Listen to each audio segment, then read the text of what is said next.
오늘 우리에게 주시는 하나님의 말씀은 누가복음 24장 13절에서 35절입니다. 본문의 말씀 중 13절에서 17절, 30절에서 35절만 봉독합니다. 그날에 그들 중 둘이 예루살렘에서 25리 되는 엠마오라 하는 마을로 가면서 이 모든 된 일을 서로 이야기하더라. 그들이 서로 이야기하며 문의할 때에 예수께서 가까이 이르러 그들과 동행하시나 그들의 눈이 가리어져서 그인 줄 알아보지 못하거늘 예수께서 이르시되 너희가 길 가면서 서로 주고받고 하는 이야기가 무엇이냐 하시니 두 사람이 슬픈 빛을 띠고 머물러 서더라. 그들과 함께 음식 잡수실 때에 떡을 가지사 축사하시고 떼어 그들에게 주시니 그들의 눈이 밝아져 그인 줄 알아보더니 예수는 그들에게 보이지 아니하시는지라. 그들이 서로 말하되 길에서 우리에게 말씀하시고 우리에게 성경을 풀어주실 때에 우리 속에서 마음이 뜨겁지 아니하더냐 하고 곧 그때로 일어나 예루살렘에 돌아가 보니 11 제자 및 그들과 함께한 자들이 모여 있어 말하기를 주께서 과연 살아나시고 시몬에게 보이셨다 하는지라. 두 사람도 길에서 된 일과 예수께서 떡을 떼심으로 자기들에게 알려지신 것을 말하더라. 이는 살아계신 하나님의 말씀입니다. 참된 긍휼이 능력이다. 긍휼이면 긍휼이지 어떤 것은 참된 것이고 어떤 것은 참되지 않은 것이 있는가. 예전에 우리 그 영화 같은 데 보면 그런 장면들이 좀 많이 나왔던 것 같아요. 그 미국 영화 같은 거 보면 마을에 이렇게 찾아오는 서커스단들이 있습니다. 그러면 막 마을에 있는 사람들이 가서 이 서커스를 구경하고 하는 거였죠. 제가 오래된 지가 예화집에서 본 이야기인데 어떤 아버지가 집이 무척 어려웠어요. 그런데 그 마을에 서커스단이 올 때마다 아들에게 그걸 좀 보여주고 싶었지만 돈이 없었습니다. 마음을 크게 먹고 아이에게 이 서커스를 보여줘야 되겠다 생각하고 보러 갑니다. 그래서 표를 사는 매표소의 줄에 이렇게 쭉 늘어서 서 있는데 자신의 차례가 올 때에 굉장히 당황스러워합니다. 아버지가 가지고 온 그 돈을 가지고는 아들과 아버지가 함께 들어갈 수 있는 돈이 되지를 못했어요. 그래서 돈을 가지고 이렇게 떨고 있는데 어떻게 하나 걱정을 하고 있는데 뒤에 있는 어떤 사람이 어깨를 툭툭 치면서 아이고 밑에 돈이 떨어졌네요. 돈 주세요 라고 이야기를 합니다. 그 돈의 액수는 딱 그 표를 끊을 수 있는 액수였습니다.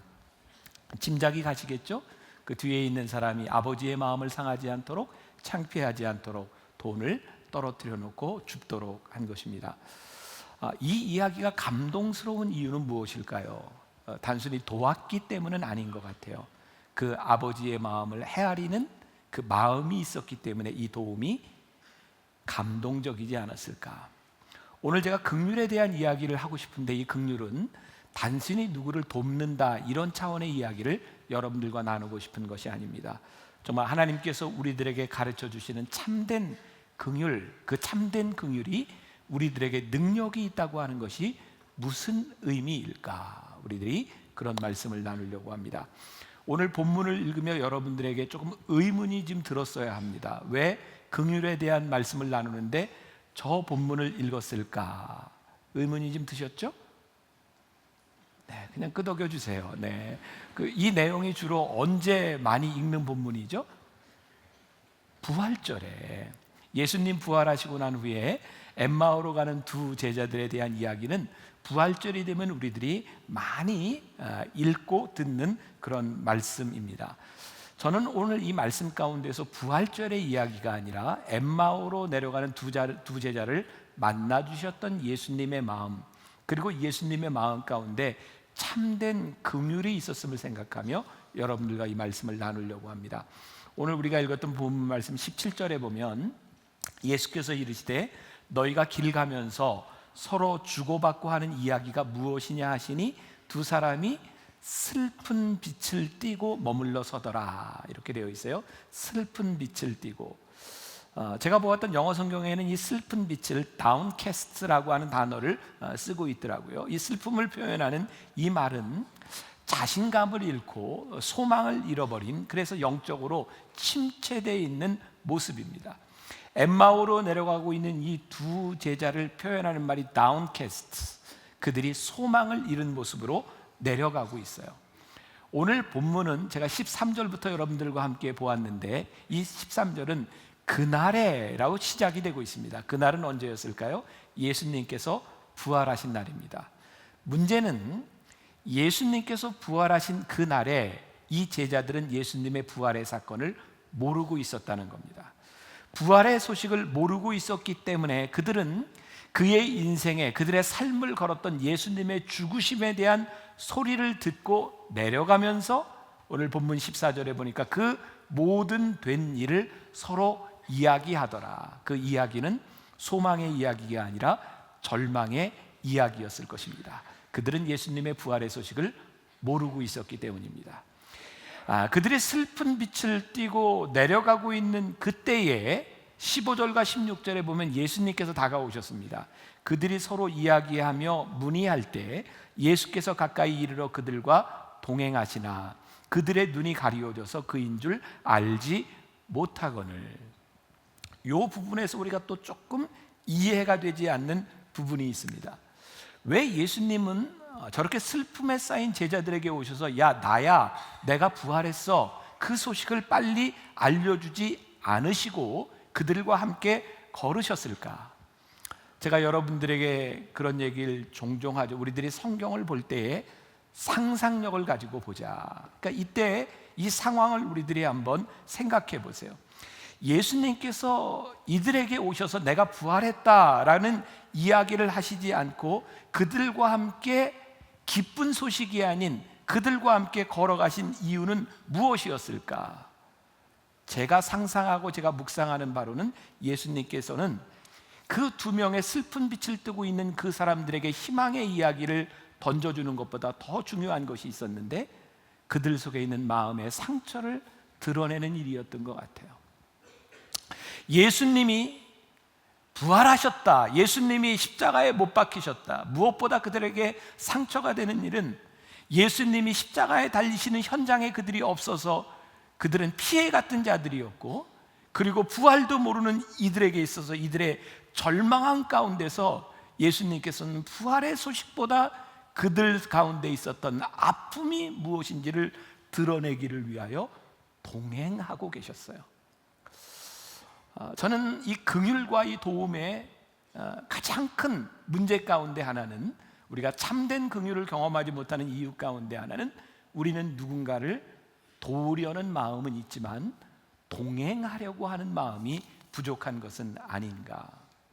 참된 긍휼이라고 하는 것은 도움이 필요합니다, 그 도움을 드러내는 것보다 그 도움이 필요한 사람들 속에 있는 아픔을 어떻게 함께 하는가. 그래서 참된 긍휼은 참된 능력이 있다. 우리가 누구를 돕는 것, 그것이 거짓된 긍휼이다, 이것은 뭐 잘못됐다 이런 차원의 문제가 아니라 어쩌면 잘못된 방식으로 우리들이 긍휼을 베풀고 있는 것은 아닌가. 자, 가만히 생각해 보세요. 우리가 누군가를 돕습니다. 우리는 때때로 내 방법으로 누군가를 돕습니다. 또 우리는 하나님을 믿는 사람이기 때문에 도움에 관한 한 우리들이 의무감을 느끼기도 합니다. 우리는 누군가를 도와야 돼, 이건 하나님의 명령이야, 이렇게 생각할 수도 있습니다. 또 우리들에게는 보상 심리도 있습니다. 하나님이 나에게 이렇게 축복을 해주셨는데 내가 남을 돕지 않는다면 뭔가 깨림칙해, 그래서 누군가를 도와야 돼. 사실 긍휼이라고 하는 것이 참 좋은 것이기는 한데, 우리들에게 필요한 것이기는 한데 그것이 참된 것이냐 아니냐, 제가 예를 하나 들어볼게요. 어느 부대에 추운 겨울날 자대 배치를 받은 김이병이 추운 겨울날 얼음물을 깨고 빨래를 하고 있습니다. 그때 지나가던 소대장이 그 모습을 보고 이렇게 합니다. 김이병, 춥잖아, 저기 취사반에 가서 더운 물 좀 달라 그래, 그걸로 빨래를 해. 김이병이 소대장 말을 듣고 취사반에 가서 소대장님이 더운 물을 좀 얻어다가 빨래를 하라 그럽니다. 그랬더니 뒤지게 혼납니다. 이놈이 빠져가지고 이병이 어디 그냥 해! 그래서 이제 혼나고 와서 빨래를 합니다. 다시 찬물로. 근데 거기에 중대장이 지나가다 그 모습을 보고 김이병 추운데 취사반에 가서 더운 물 가져다가 빨래해. 그 이야기를 듣고 김이병은 들은 척도 안 했고 그냥 빨래만 합니다. 왜? 가야 혼날 게 뻔하기 때문입니다. 그래 조금 있다가 그 부대에 행정보급관이 지나가다가 그 김이병을 보고 이렇게 얘기합니다. 김이병, 취사반에 가서 더운 물 좀 가져와. 나 세수 좀 하자. 그래서 김이병이 가서 더운 물을 가지고 옵니다. 가지고 오자 행정보급관이 이렇게 얘기합니다. 충분하지는 않지만 네가 이 물로 빨래하면 언소는 녹일 수 있을 거야. 빨래해. 이렇게 이야기를 합니다. 아마 세 명 다 동일한 마음을 가지고 있었을 겁니다. 아, 불쌍해, 안 됐어. 내가 저 사람을 도울 수 있는 일은 무엇일까?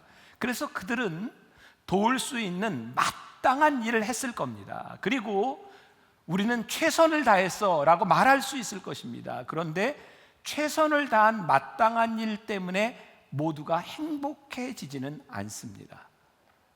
긍휼의 방식에 대한 부분이고 우리들이 참된 긍휼이 무엇인지를 생각해야 되는 이유이기도 합니다. 저는 오늘 말씀 가운데 예수님의 마음을 우리들이 보고 싶다라고 생각을 했는데 예수님의 마음, 예수님의 긍휼은 어떤 것이었을까? 오늘 새벽에 저는 또 말씀을 붙들고 어머니 기도실에 가서 기도하고 말씀을 보다가 저에게 불현듯 그런 생각이 들어요. 아, 예수님은 사람의 마음을 읽는 챔피언이었던 것 같아. 예수님은 단순히 누군가에게 긍휼을 베푸시는 그것이 아니라 그들의 마음을 보시고 그들의 마음에 무엇이 필요한지를 아시고 예수님은 긍휼을 베푸셨던 분이었구나. 오늘 우리가 읽은 본문 말씀 30절과 32절 중간에 10절은 뚝 떼놓고 그들과 함께 음식 잡수실 때에 떡을 가지사 축사하시고 떼어 그들에게 주시니 그들의 눈이 밝아져 그인 줄 알아보더니 예수는 그들에게 보이지 아니하시는지라. 우리가 또 한번 상상력을 한번 발휘해 보죠. 예수님을 따랐던 그런 제자들이 예수님을 따를 때 어떤 예수님의 모습을 보고 예수님을 따랐을까요? 많은 기사와 이적을 보았을 것입니다. 그런데 예수님이 행하셨던 가장 놀라운 기적 중에 하나는 오병이어의 기적이었습니다. 거기에 수천 명의 사람이 있었고요. 예수님이 떡을 떼어 나눠주시고 내가 생명의 떡이다 라고 하는 그 말씀을 듣고 오병이어의 기적을 행하셨을 때 수많은 제자들이 예수님을 따릅니다. 어쩌면 엠마오로 가는 이 두 제자 역시 그때 그 현장에 있었던 사람일지도 모르겠습니다. 저는 이게 상상력을 발휘하자는 거예요. 근데 예수님께서요 그들의 이야기를 들으며 슬픔 가운데 그들과 동행하시더니 음식을 잡수실 때에 축사하시고 떡을 떼셨습니다. 그들에게 어떤 모습이 생각났을까요? 내가 부활했다, 내가 십자가를 질 때 너희들이 그 자리에 없었다. 지금 그것을 예수님은 설명한 것이 아니라 그들이 처음 예수님을 만나고 그들의 마음에 감격을 주었던 그 순간을 그들로 하여금 떠오르게 하셨어요.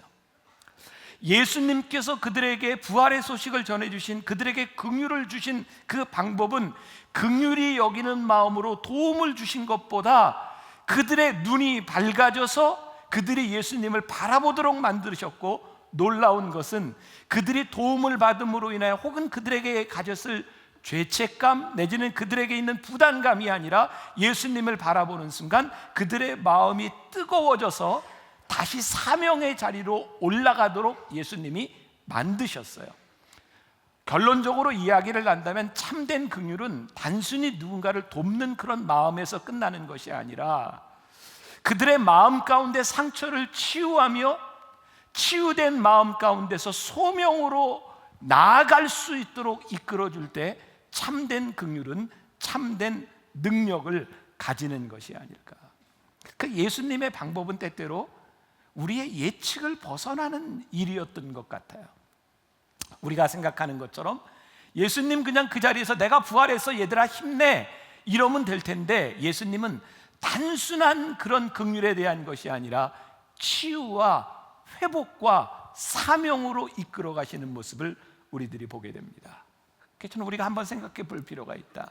긍휼을 베풀 때 세상이 생각하는 그런 보편적인 것을 뛰어넘는 일은 어떤 것일까? 언젠가 여러분들에게 소개했던 책이 있어요.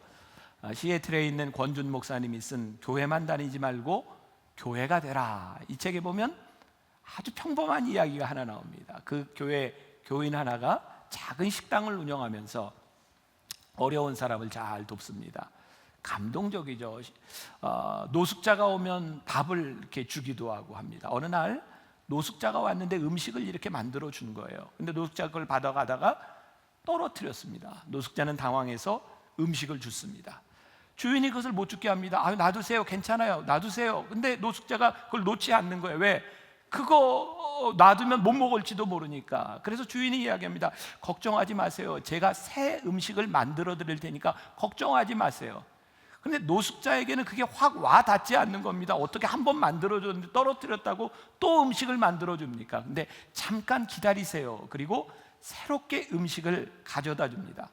그 책에 그런 이야기를 합니다. 그런 겁니다. 누군가의 거친 행동을 변화시키는 것, 그것은 예상을 뛰어넘는 일이고, 신뢰하지 못했던 사람을 신뢰하게 만드는 것은 보편적인 긍휼에 대한 것이 아니라 그것을 뛰어넘는 그 어떤 것입니다. 또 긍휼에 대한 문제는요, 오늘 제가 고통과 연관되어 있다라고 하는 것을 여러분들과 나누고 싶은데, 우리가 흔히 이야기하는 컴패션, 투게더라고 하는 말이죠. 패션, 고통, 고통을 함께 하는 것이 참된 긍휼이구나. 오늘 여러분들 주보에 소개되어 있는 책이 있습니다. 헨리 나우엔의 두려움에서 사랑으로. 책이 쉽지는 않습니다. 근데 참 좋은 책입니다. 여러분들이 깊이 묵상하며 보고 싶은 분들은 이 책은 아주 도움이 많이 될 수 있습니다. 이 헨리 나우엔은 아주 유명한 영성가입니다. 근데 그의 삶에 위기가 찾아왔어요. 그의 삶에 고통이 찾아왔습니다. 그는 고통의 문제를 가지고 고민하다가 데이브레이크라고 하는 중증 장애인들이 있는 시설에 가서 장애인들을 돌보기 시작합니다. 그리고 그는 깨닫게 됩니다. 내가 가지고 있는 고통, 이 고통보다 더 큰 고통을 가지고 있는 사람이 있구나. 그 속에서 그의 삶에 치유가 일어납니다.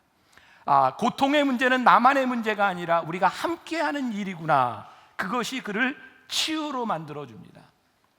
여러분, 고통은요, 우리가 고통을 당하는 순간 우리를 고립시켜 줍니다. 왜냐하면 내가 고통을 당할 때 아무도 나를 돕지 않는다고 생각하는 그것이 우리를 참 힘들게 합니다. 고통은 무섭고 어려운 것입니다. 오늘 말씀은 제가 이렇게 준비했던 원고보다 어젯밤에 저희 가정에 있었던 일을 통해서 저에게 나누도록 이렇게 하나님이 인도하심을 제가 믿고 제가 좀 나누려고 하는 이야기가 있습니다. 우리 교인들은 잘 아시는 이야기이기도 하고, 저는 딸아이가 가지고 있는 장애 때문에 많이 힘들어하고 어려운 이야기를 여러분들과 많이 나눈 적이 있습니다. 어제 저녁 변화산을 다 마치고 제 아내와 제 딸과 저와 이렇게 앉아서 이제 이야기를 나누게 되었어요. 정말 29년 동안 장애를 가지고 살아왔던 우리 딸에게 지금처럼 정말 좋아진 때가 없어요. 너무너무 감사하고 많이 좋아졌어요. 근데 너무너무 좋아졌는데 힘든 거예요. 장애가 있어서 아무것도 모르고 느끼지 못하면 안 그럴지도 모를 텐데 너무 좋아지다 보니 우리 아이가 너무 슬픈 거예요. 엄마, 아빠, 왜 우리 식구들 중에 나만 달라야 되고 나만 공부를 못하고 나만 이렇게 힘든 거예요. 그러면서 눈물을 뚝뚝 흘려요. 나만 아픔을 가진 것, 아빠 그게 너무 힘들어요. 제가 딸에게 이렇게 이야기를 했습니다. 예진아, 너만 힘든 게 아니라 아빠는 아빠대로 힘든 일이 있고 사람은 다 많이 힘들고 아픈데, 예진아 생각을 해봐라. 네가 29년 동안 사는 동안 네가 아프고 힘들 때 제일 힘들었던 사람이 누구겠니? 엄마야. 너를 데리고 병원 응급실에 뛰어다니고 할 때마다 엄마가 얼마나 힘들었겠니? 근데 우리 딸의 마음 가운데는 많은 상처가 있는 거예요. 상처의 이유는 저는 우리 딸이 건강했으면 좋겠고 빨리 나와서 남들과 같았었으면 좋겠고, 그래서 딸이 힘들어할 때 아이들에게 어려움을 당하고 왕따를 당하고 아이들에게 정말 수치를 당하고 들어왔을 때 예진아 이겨, 너도 이길 수 있어 라고 이야기를 했지, 우리 딸이 얼마나 힘들었을지를 생각해 보지 못했던 것 같아요. 요즘 저는 딸에게 미안하다는 얘기를 참 많이 합니다. 예진아 아빠가 미안해, 엄마가 미안해, 엄마 아빠는 네가 그렇게 힘들었는지 몰랐어. 그리고 엄마 아빠가 너에게 상처를 준 게 있으면 용서해줘. 그런데 한 가지 네가 꼭 기억했으면 좋겠어. 네가 아프고 힘들 때 제일 힘들고 아팠던 건 엄마 아빠야. 애들이 너를 못 살게 굴 때 너보다 더 마음 아프고 힘들었던 건 엄마 아빠야. 엄마 아빠가 잘못한 게 있으면 용서해주고, 너에게 나쁜 기억이 있다면 엄마 아빠가 너를 위해 사랑하고 너를 위해 애썼던 기억을 네가 좀 가졌으면 좋겠어.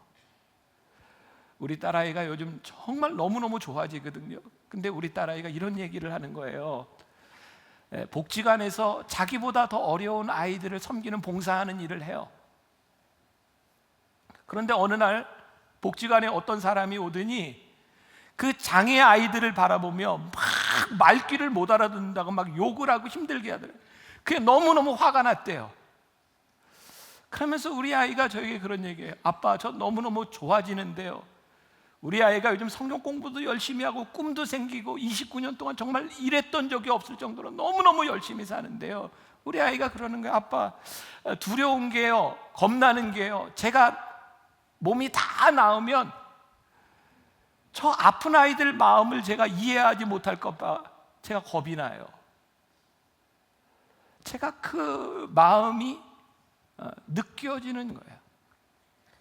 아, 내가 이 아이가 잘 되기를 원하는 마음, 네가 이렇게 좋은 사람이 됐으면 좋겠다고 했던 마음이 우리 아이에게 긍휼이 아니었던 거예요.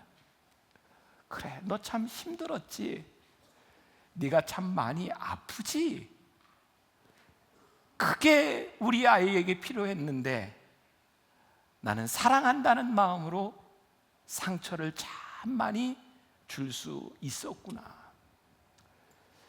오늘 말씀해 보니 예수님께서 제자들을 바라보며 엠마오 마을로 내려가고 있는데 그 제자들을 향해서 야 이놈들아, 내가 부활했어, 기뻐해, 이거 기쁜 일이야, 이렇게 말씀하시지 않고 그들이 예수님의 부활의 현장에도 십자가의 현장에도 없었던, 그래서 그렇게 다운케 슬픈 표정으로 저 엠마오로 가고 있는 제자들과 함께 동행하셨어요. 그들의 마음들을 다 드러내고 그들의 아픔이 무엇인지, 그들의 고민이 무엇인지를 다 드러내도록 하셨어요. 오늘 우리가 읽지 않은 누가복음 24장 25절에 보면 예수님께서 이르시되 미련하고 선지자들이 말한 것을 마음에 더디 믿는 이들이요, 여기서 미련한 자들이요 라고 하는 말이 있어요. 이 바보 같은 놈아. 근데 이 말이요, 꾸짖는 말이 아니에요. 야, 이 바보 같은 놈아, 너희들이 그거 아직도 모르니?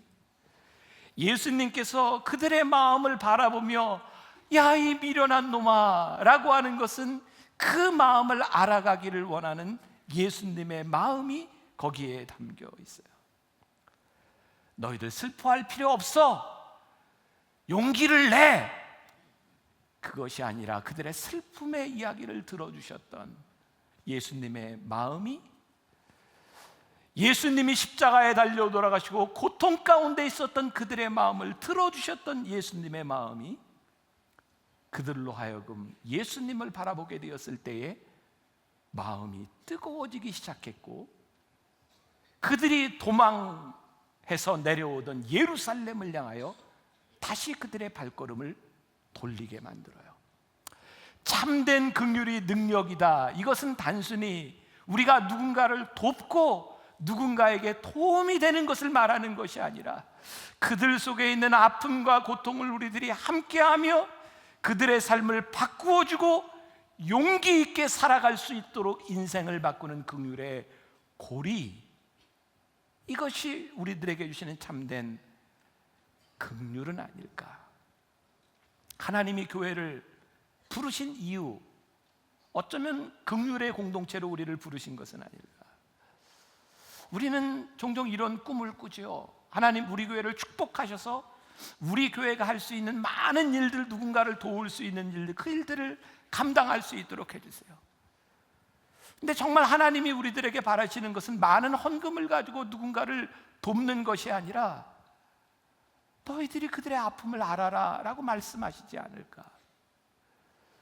우리가 누군가를 돕는다고 하면서 우리는 참 많이 정죄할 수 있지 않아요? 저 못된 놈들, 저 가난한, 저 미련한 놈들, 저 게으른 놈들 우리가 돕는 거예요.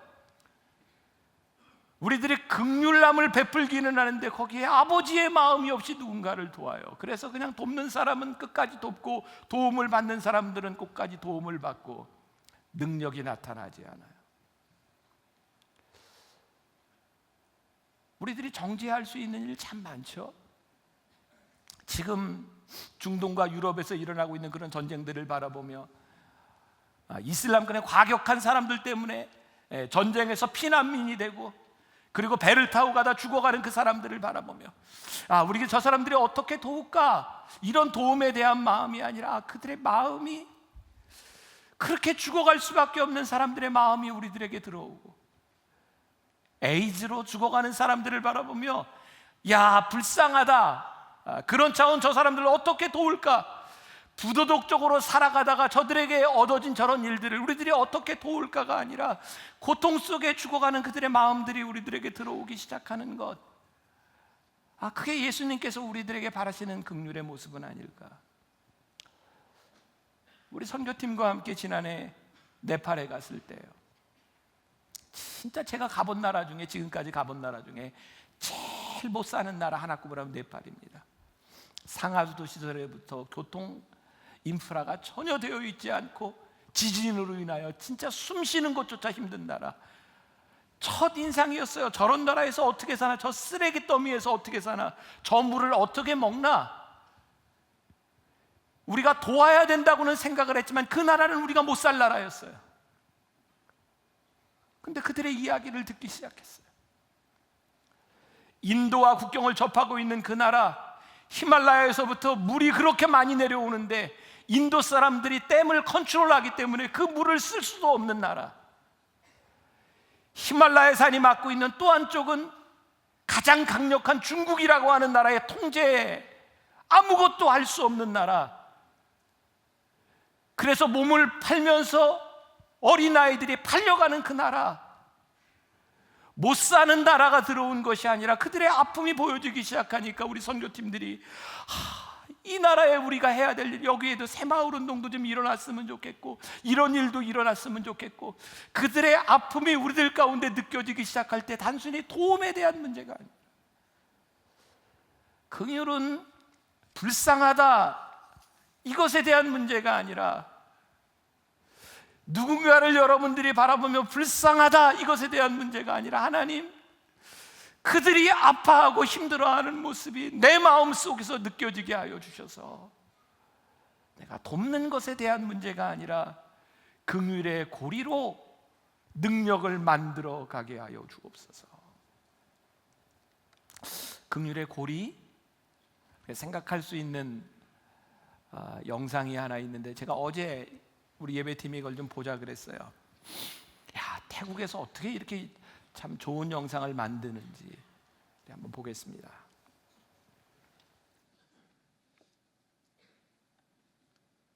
아!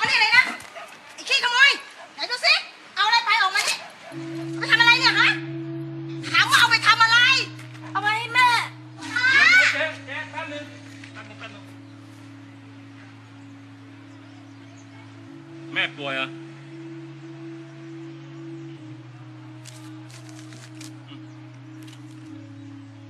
อย่าทำอย่างนี้อีกนะ หมวยเกาเหลา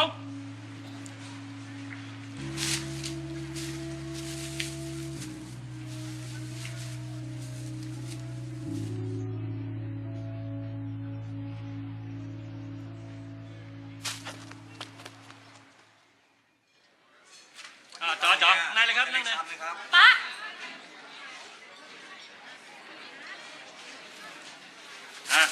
จัดไปอ้าวสั่งมาเร็วต่ออะไร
저 마지막에 트루 무브 저 선전만 안 나왔으면 참 좋았을 텐데, 그죠?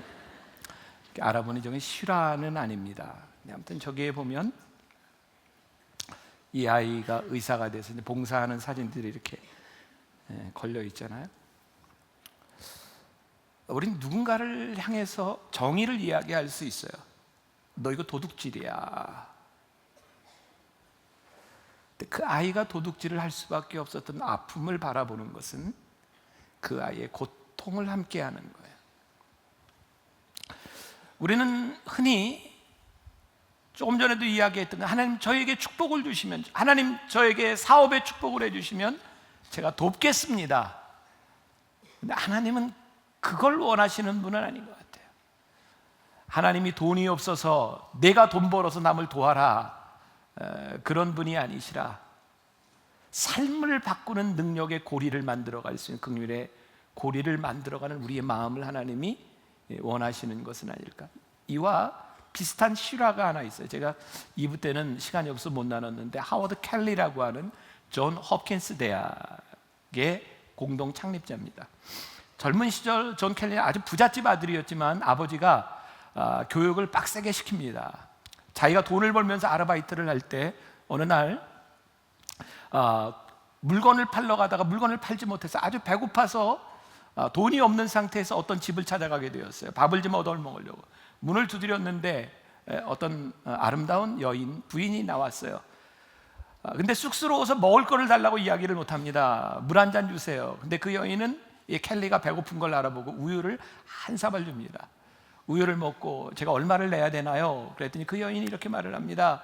우리 어머니가 가르칠 때 선행을 베풀고 대가를 바라지 말라 그랬으니 괜찮아요, 그냥 가요. 켈리는 의사가 됩니다. 존 홉킨스를 공동 설립한 산부인과 의사가 됩니다. 10년이 지난 후에 그 병원에 어떤 여인이 들어옵니다. 배에 큰 혹이 있어서 들어온 여인. 켈리는 알아봅니다. 그때 자기에게 우유를 주었던 사람이에요. 최선을 다해서 이 여인을 고쳤고요, 이 여인이 나았습니다. 근데 이 여인에게 걱정이 있어요.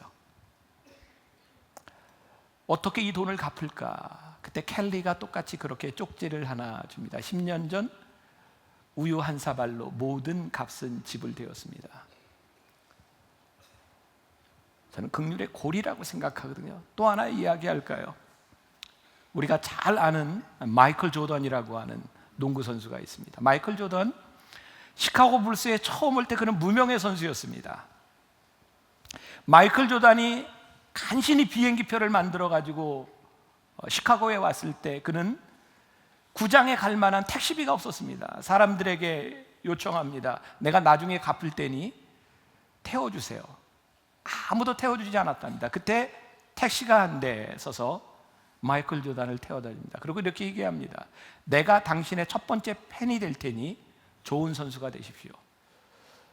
마이클 조던은 그 이후에 그 택시 운전사를 찾으려고 많이 노력하지만 쉽게 찾을 수가 없었습니다. 그는 가는 데마다 그 이야기를 합니다. 그 사람이 누군지 알고 싶었고, 제가 정확히 기억이 나지 않지만 마이클 조던이 기부하고 남을 도운 액수들이 100억 단위, 20억, 50억 이런 돈으로 누군가를 돕는 일을 합니다. 그리고 제가 알기로는 그 택시 운전사가 한국인이었다고 제가 듣고 있습니다. 제가 무슨 이야기를 하고 싶은가요? 정말 참된 긍휼이라고 하는, 긍휼은 그냥 내가 있는 것으로 베풀고 주고 이런 것을 이야기하는 것이 아니라 그 사람이 가지고 있는 마음이 내 속에 들어와서 그 아픔이 내 속에서 함께 이루어지는 것이 긍휼이에요. 오늘날 교회를 바라보며 교회가 커지고 교회들이 소위 성공신화를 이야기한다고 이야기합니다. 여러분, 교회가 성공해서 누구를 돕는 것이 경쟁이 되어버리고 우리가 이만큼 도왔어 이야기하는 건, 그것은 하나님의 나라가 아닙니다. 하나님의 나라는 우리들이 얼마를 도왔는 데 있는 것이 아니라 그 마음을 얼마나 이해하고 아파하고 힘들어하며 그 긍휼의 고리들을 만들어 나가는가, 이것이 하나님의 나라입니다. 그래서 우리들이 생각해야 될 것이 있어요. 긍휼은 그냥 우리가 돕는 것이 아니라 아픔이 내 속에 들어와서 그 아픔으로 우리가 하나가 되는 마음, 그 마음을 가지도록 하나님 우리를 도와주세요. 참된 긍휼이 고리가 되어 능력이 될 수 있다면 우리가 정말 참된 능력을 경험하며 살아가는 사람이 되지 않을까요? 우리가 잘 아는 찬양 중에 하나 있죠. 사랑의 나눔 있는 곳에 하나님께서 계시도, 사랑의 나눔 있는 곳에 하나님이 계십니다. 예, 나눔 있는 곳에 하나님께서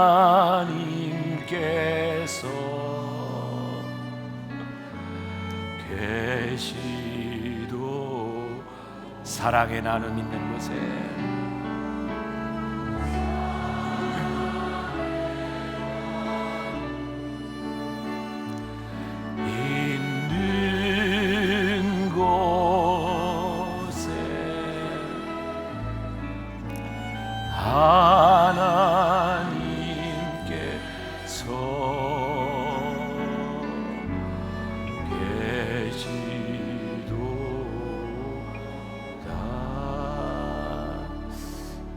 아주 좋은 찬양의 가사가 있어서 함께 찬양을 들으려고 합니다. 참된 긍휼을 이렇게 생각하며 이렇게 찬양을 들었으면 좋겠습니다.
자리에서 한번 다 일어서실까요?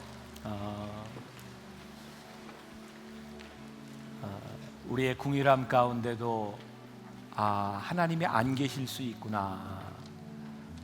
참된 긍휼 가운데 사랑의 나눔 있는 곳에 하나님께서 계시도다. 오늘 이곳에 하나님의 마음과 하나님이 계실 수 있도록 우리 한번 같이 찬양하고 기도했으면 좋겠고요. 봉헌은 나중에 나갈 때 못하신 분들은 봉헌함에 하시고, 우리 한번 사랑의 나눔 있는 곳에 찬양할 때 하나님 앞에 우리의 긍휼, 함께 고통당하는 마음 우리들에게 달라고 우리 한번 기도하며 찬양하겠습니다. 사랑의 나눔 있는 곳에.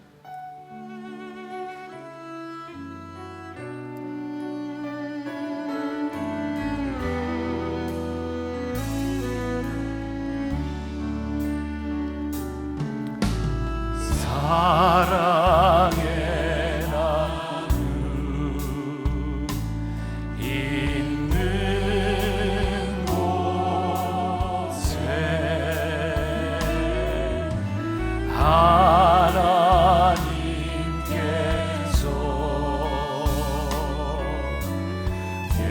계시도다. 사랑의 나눔. 하나님, 오늘 이 예배의 자리에 우리의 고백 가운데 하나님 이 자리에 계셔서 우리와 함께 하시면서 우리는 때때로 내가 누군가를 돕는다고 생각하며 내가 누군가에게 베풀 수 있다고 생각하였지만 그 가운데 하나님의 마음이 없었으면, 하나님의 방식이 없었으면 주님, 우리가 믿음으로 하나님 앞에 나아가 주님 이곳에 계심을 우리들의 믿음으로 선포하며 우리의 인생 가운데 동행하며 함께 하심을 고백하기를 간절히 소원합니다. 그 마음으로 사랑하게 하옵소서. 아버지 하나님, 참된 긍휼이 우리들에게 능력이요 참된 긍휼이 하나님의 능력임을 믿음으로 고백하게 하옵소서.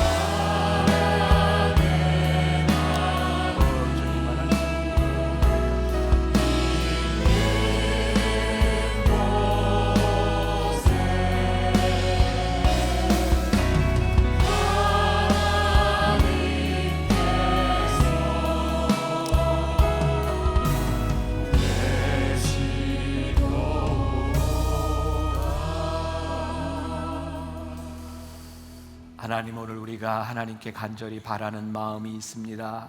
우리들에게 하나님의 마음을 주세요. 때때로 우리는 누구를 돕는다고 긍휼히 여긴다고 하며 혹 더 마음을 아프게 하거나 힘들게 하거나 우리가 너무 이기적이고 자기중심적이어서 하나님을 가리울 때가 얼마나 많이 있었는지. 하나님, 하나님 우리들에게 축복해 주시는 것으로 나누어 준다면 나누어 주면 된다 생각했는데, 하나님은 그것보다 너희들에게 아파하는 마음과 고통을 함께하는 마음, 내 마음이 있으면 좋겠다고 우리들에게 말씀하고 가르쳐 주십니다.